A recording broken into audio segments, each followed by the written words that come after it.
obviously sad news. She had to announce her retirement at just 28. How gutted are you that we never got to see the best of her in an Arsenal shirt? Yeah, look, it's really disappointing. She was an amazing character, an amazing person to have around. Unfortunately, we didn't see the best of her as a footballer. It was very, very sad. It was just a situation that happened pretty much after we signed her in Germany. She got injured playing for Potsdam. We'd signed her, and then she got injured playing for Potsdam. And lo and behold, we just couldn't get her right. But the most important thing is that we experienced an amazing person at Arsenal. She had a great effect on the group. And as I said in a couple of statements, this was something that her health and her ability to be able to do things for the rest of her life took over. And it's more important than football. These are one of those emotional ones, which is more important than football. Have you spoken to her since she made the decision? Is she okay? Yeah, she's getting on really well, and it was a tough one. We pushed it as far as we could, and the realisation was that that degeneration in the knee was just never going to get any better, and it was more important that she lives a healthy life for the rest of her life and able to do what she wants to do, and and do that physically in a good way. And unfortunately, football has to push aside or move aside. We'll move on to Chelsea in a moment, just because you've got this quarter-final against Reading tonight. This was the first trophy that you won at the club. So how important is the Continental Cup to you? I love it. I love it. I love what it represents. From a holistic point of view, in terms of the year, it gives us a good group game scenario, which we don't get a lot of in cup tournaments. In women's football. So it gives us the group game scenarios at the start of the year, and it gives us games where we can experiment and try and see. And it is a special tournament because obviously it was the first tournament I won, or the first trophy I won here at the club. Like I reiterate, in every game that we play, when we put the Arsenal shirt on, it's important that every tournament that we compete in, we represent it in the best way possible, and we take every tournament seriously. Jordan Nobbs and Kim Little could both make their 200th appearance for Arsenal tonight. This is your third season, I believe, working with them in North London. Just how much do they embody the Arsenal values? You probably see it on the park. I see it off the park. I see the way they set the standards high, keep the standards high, keep the values high, and that to me is the most important thing. Their character is what Arsenal's all about. That ability to be selfless, to be part of a group that wants to work for each other, and they just keep the standards high. And what I love about them is that they come here with a smile on their face and want to represent the club in the best way possible. Final one from me to take us on to Chelsea. They're actually the only team to have beaten your team this season. What did you learn from that defeat in October? Yeah, we have to continue at our rhythm, at our tempo, at our style for 90 minutes. We can't afford to drop. They're a team that's are very quick in transition and are very direct. And we lost our way a little bit in the second half, and we just need continuity. We need to make sure that we start well and we finish well. And I'm sure that we'll be competitive and make sure that we get the best out of the game. Can you give us an update in terms of the team? Who are you looking at for this match against Chelsea? In terms of the starting lineup? Yeah. Look, I mean, we'll have a look at how the situation finishes after tonight's game. Obviously, we are trying to obviously rotate and look at load management, but not load management for just this week, but an accumulation of load going into February and March. So yeah, I mean, the beauty of the squad that we've got is that whatever starting 11 we put out there, we believe that it's going to be very, very competitive and represent the club in the right way. So yeah, it's a difficult question to answer in all truth, but we'll see how some of the players pull up after tonight. Any injury concerns in the squad at the moment? No, apart from the ones that you know, which Jen Beattie, we're just giving her a little bit more time, and Katrine Veyer. We're in a good position from a squad scenario to give them a little bit more time that they need. They're ready to go, but we just felt that maybe give them another 1 or 2 games and get them 100% right, and we'll go from there. Brilliant. It was announced last night that the match has sold out against Chelsea. What was your reaction when you heard the news? That's fantastic. I mean, it's an amazing opportunity to showcase women's football, but football. We're going to see 90 minutes on Sunday of some of the world's best players on showcase, and to have them in our backyard, to have them here in the UK, and beamed all over the world. I think it's an amazing opportunity for the game to really take the next step. And congratulations to everyone for an amazing event. It is extremely tight at the top of the WSL table. I think it's 2 points between the 3 of you, Arsenal and Man City and Chelsea. Is this how tough it gets, especially with the Champions League spaces up for grabs? Yeah, well, this is what we want. We want competitive games every week. We want high-level football every week, and that's what we train for. That's what we're here for. So, the more competitive the games, the more the standard is of a high level. Then we bring it on. We want more of these games. As mentioned, Chelsea is the only team within the WSL that has managed to get a win over Arsenal. How are you preparing your players to get that right mindset ready for the game? Yeah, look, I mean, it's a mindset of continuity. It's a mindset of playing the 90 minutes. It's a mindset of that we can't relax for any period of that game. So we'll work to our high tempo. We'll work to the tempo that we believe is going to give us the standard for us to get the result on Sunday.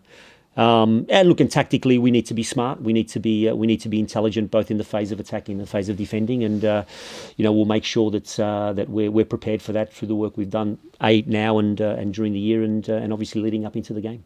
Finally, a non-football question. Of course, we've seen the tragic events unfold in Australia with the bushfires, and you put out a video encouraging people to make donations. We've had tennis players with the Rally for Relief at the Australian Open yesterday. How heartening is it to see the people around the world, and particularly in this country, getting the support of the Australians given this tragic crisis? It is a tragic situation. It's something that having grown up in Australia, it's a commonplace every summer.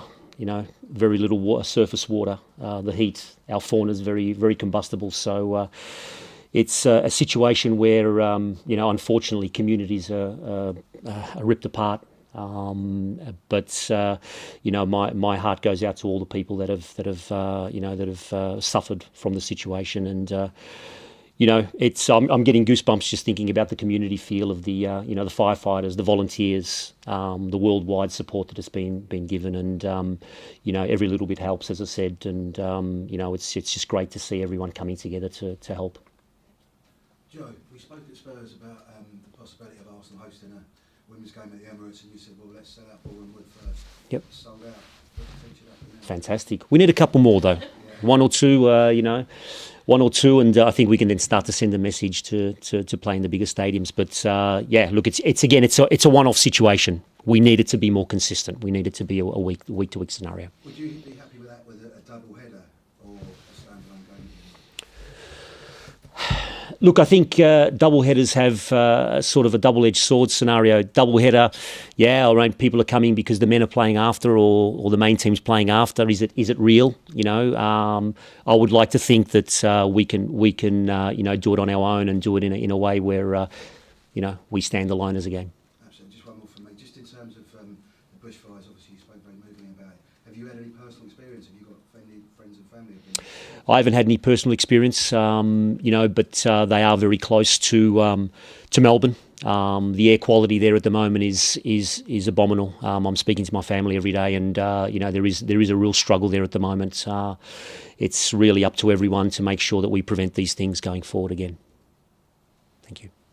Joe, on the sellout, would you agree that it's perhaps more impressive in many ways to sell out at Boreham Wood than perhaps some of these 20,000-30,000 crowds that we've seen at much bigger stadiums in the league this season?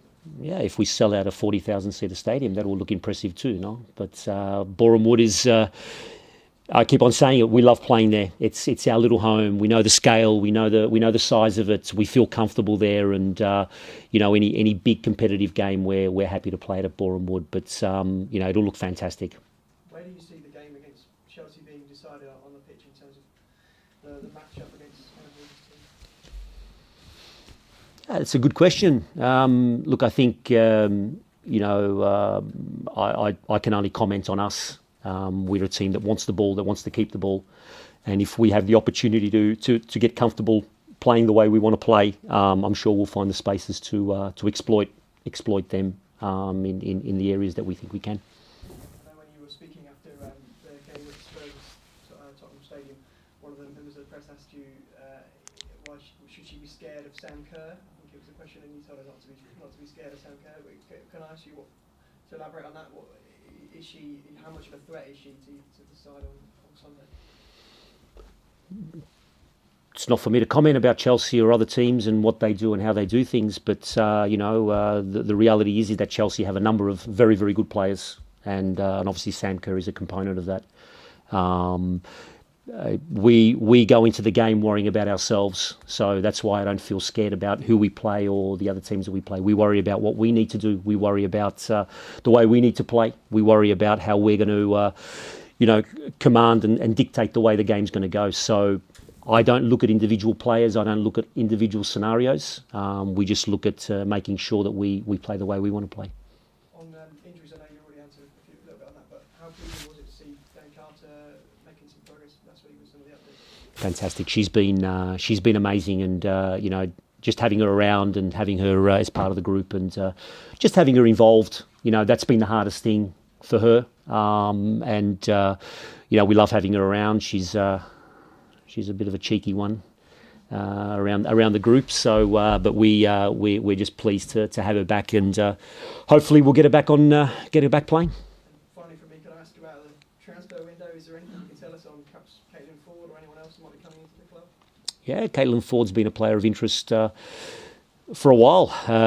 She's a player that we are interested in, and there's a couple of other elements that we're looking at also. And I don't want to speculate on things that aren't happening, that aren't solid and aren't happening. So, we are going to be bringing in some elements during the transfer window. Joe, earlier in the season you spoke about getting used to playing, feeling uncomfortable. Is that something you feel the players have done throughout the season up until this point? Very much so. We've been, I think, in the last couple of games, even against Brighton last week, the maturity that this team's shown has been incredible. They've been able to dictate and manage the games, when they want to control. And again, when things do get a little bit uncomfortable, they're able to adjust and able to react and get the desired result and then control the game again. So the maturity shown this half of the season from this team has been phenomenal. And obviously, with the Champions League coming back up, is that something you think would get a bit more intense in the next few weeks and months? Yeah, I think the best medicine for any football team is to play lots of football. So we're happy to be playing a lot of football, and the players are so excited to be involved. At great game tonight, great game on Sunday, but also the Champions League coming up. So we're really excited about all the games coming up. And obviously, it hasn't started since her injury in December. Are you thinking of starting her tonight, or would she be saved for Chelsea? No, look, she's ready to go, and we've looked at. We've looked at how we can get the best out of her. We know we still need to be a little bit careful because it is a bit tender on the knock there. So it's just a matter of just making sure that the timing's right. We also haven't had a lot of training sessions, obviously with the quick turnarounds and so on. So she probably needs a couple more sessions to get right. Thanks. No worries. Hi Joe.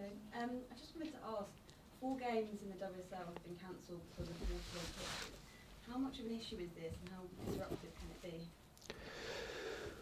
Yeah, look, the only time I've experienced it was in year one when we had a couple of games snowed out, and they can be because then finding the fixture, the space to fixture that game again can be frustrating, and the timing's never right when they reschedule it. It's always a time when you've got players missing or there's suspensions or so on and so on. So it is frustrating. Where touch wood, luckily we haven't had any